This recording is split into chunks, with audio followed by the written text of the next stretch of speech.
Hello, everyone, and welcome to our presentation on Florida Physical Therapy Dry Needling.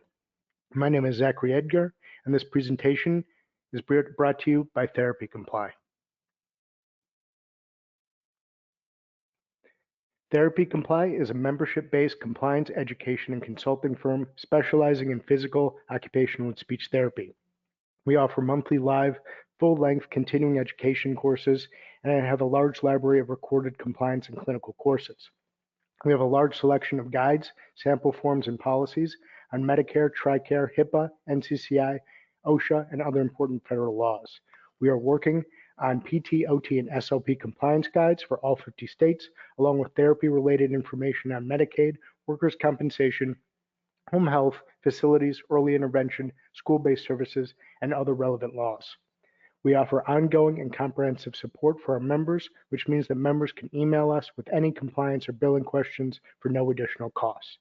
We also offer credentialing services, claims, appeals, and billing support, compliance audits, and more. This presentation is for informational purposes only. None of the material is intended as legal advice.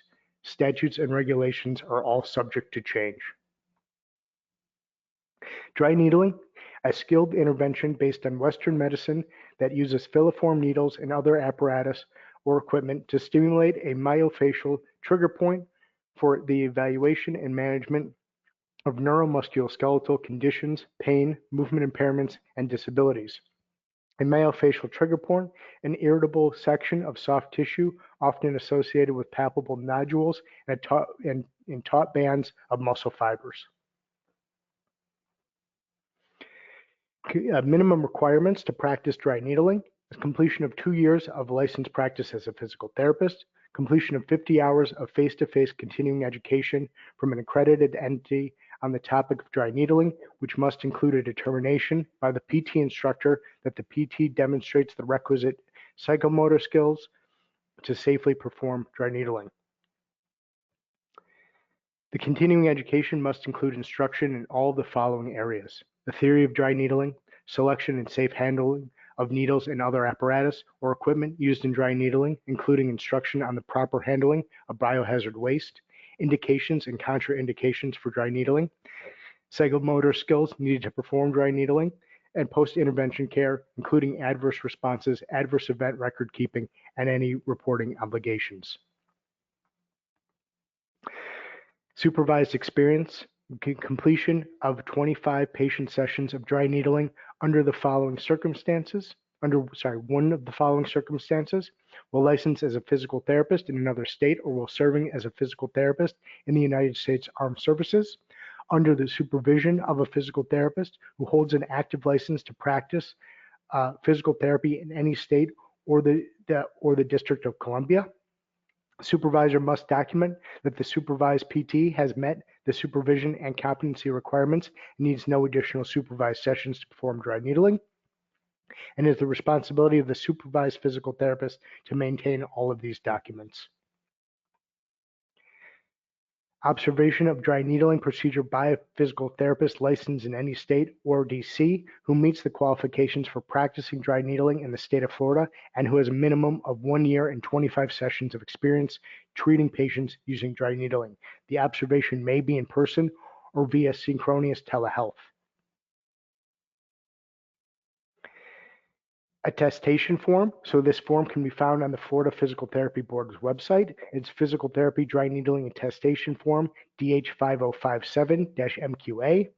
And you agree on this attestation saying, I have carefully read the minimum qualifications and standards of practice that are set forth and the statutes and the rules for a licensed physical therapist performing dry needling in the state of Florida, and I attest that I have successfully completed each requirement and understand that I am to retain evidence of my qualifications and to produce that evidence if it is requested by the Board of Physical Therapy or the Department of Health. Delegation. A physical therapist shall not delegate the performance of dry needling to an assistant, unlicensed personnel, or to any person who is not a licensed physical therapist who is qualified under the rule. Informed consent. A physical therapist shall not perform dry needling without patient consent documented in the patient's medical record. An adverse medical incident that is a direct result of a physical therapy treatment involving dry needling must be reported to the board within 15 days of the incident using Form DH5053-MQA. This is the Physical Therapy Dry Needling Adverse Medical Incident Report, and it can also be found on the Florida Physical Therapy Board's website. An adverse event is an event over which the PT could exercise control and which is associated in whole or in part with the performance of dry needling, rather than a condition for which dry needling occurred and which resulted in any prolonged and or emergent neurological, pulmonary, vascular, or musculoskeletal condition that require the transfer of the patient to a hospital and or referral to a physician for treatment of the resulting condition. So if anything like that happens, you're going to have to do that report within 15 days of the adverse incident and submit it to the board. All right, thank you so much for attending today's presentation.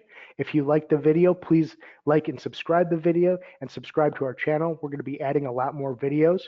And please visit us at www.therapycomply.com. There's a lot more information on PT, OT, SLP, federal law, state law, and we're always adding more. Thank you so much for joining me today, and have a wonderful rest of your day.